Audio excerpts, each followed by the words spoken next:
Hi again, YSP staff. This is Rhea, and this is the video for week 3 for 3rd grade in the spring. And this week's lesson is on heredity, and it explores topics like trait inheritance and variation. Alright, so let's get to the lesson. So this is just a quick overview of the lesson. So the students will be learning about heredity, trait inheritance, and variation, like I said before, and they'll be creating little bugs that are based off parent bugs. So things you should keep in mind for this lesson is for this lesson and for others, to just have an overall awareness that all students come from different backgrounds. So especially for this lesson, when we're talking about how we inherit our traits from our parents, just be aware that not all students have both parents or even live with their parents. Some may live with their grandparents or cousins, so if you bring something up, just keep that in mind. Another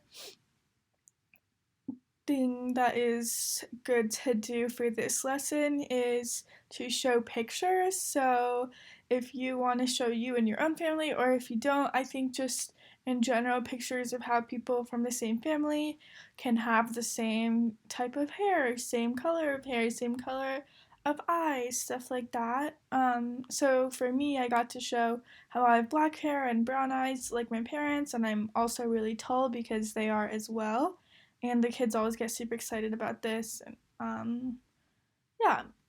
So basically, this lesson has students creating baby bugs from parent bugs, like I said before.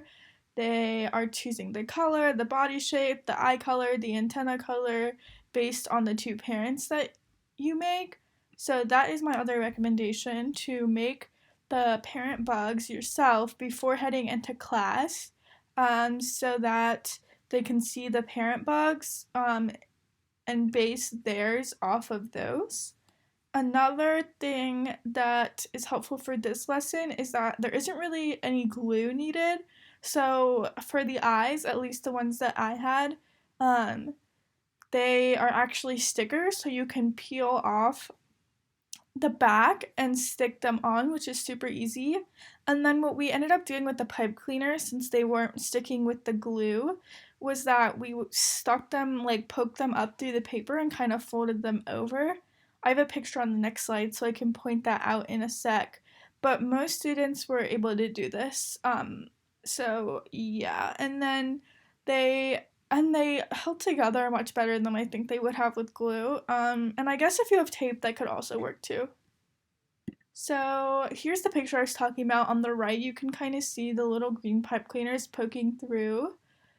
Another tip I have for you guys that I found great to do with this lesson is to make a chart on the board, like the one above that says bug 1, bug 2, and to go through each of the parent bug's different traits and write them in. That way, when the students come to pick up their materials, they can easily choose one from each column, and that way when they write in their journals where each characteristic or trait came from, they can easily identify if it was bug 1 or bug 2. Another thing that I did was to pre-cut the bodies for my classes. I did this because I know like it would take super long since they all have to share scissors. But I think that's about it for this lesson, and yeah, that is week 3, heredity.